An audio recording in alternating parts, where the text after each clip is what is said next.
will be life. Now, what's interesting as we move into the specifics of this chapter, a chapter that, as I said, is seen as all-inclusive, the way that it's kind of laid out here, with God's pronouncement at the beginning and the end. So we move into the specifics of what it was that was destroying all these nations. It wasn't warfare. It wasn't tribal feuding. It wasn't some natural disaster, earthquakes or hurricanes. It wasn't nuclear fission. It is what has always destroyed civilizations and societies throughout history, sexual immorality, which it may as well have been nuclear fission, because sex is just as potent and just as destructive as nuclear fission if it is not contained in its proper place.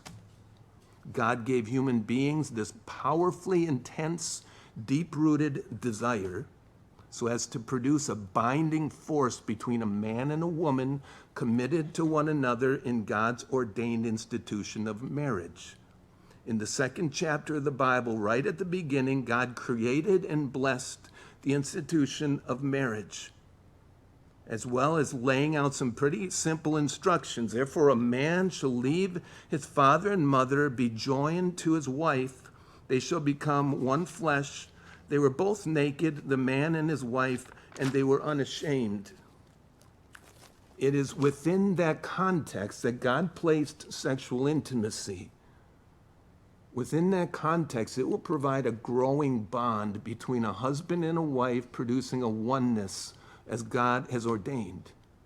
Within marriage, besides just being pleasurable, sex is very productive in many ways besides just producing children. It's very productive emotionally, socially, physically, generationally. There's multiple benefits.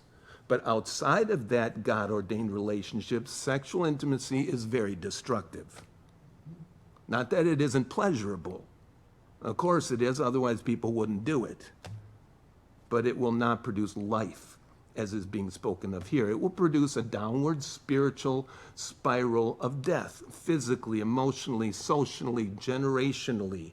As much as two human beings may want to try and make what God created to only be productive within a male-female marriage, as much as people want to take it outside of that context and make it work, unless somebody wants to just close their eyes and not look at the world around them, the truth, all you need to look is no further than our country to see the results. Every person listening to this, whether you are here or on the internet, I am sure has been affected in some way or another by sexual immorality, adultery or fornication at some level.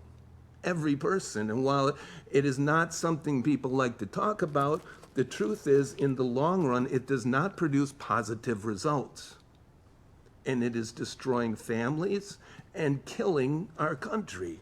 Fornication, adultery, homosexuality, transgenderism, while it may produce momentary pleasurable experience, there can be no growing pleasurable experience outside of biblical marriage, because sex has not been designed to grow in that way, in its fulfillment, excitement, intensity, and pleasure outside of that relationship that God ordained. And so God speaks directly to the specific sexual relationships that the pagan nations were involving themselves in, destroying themselves. It destroyed them. These were lawful, these were their lawful relationships.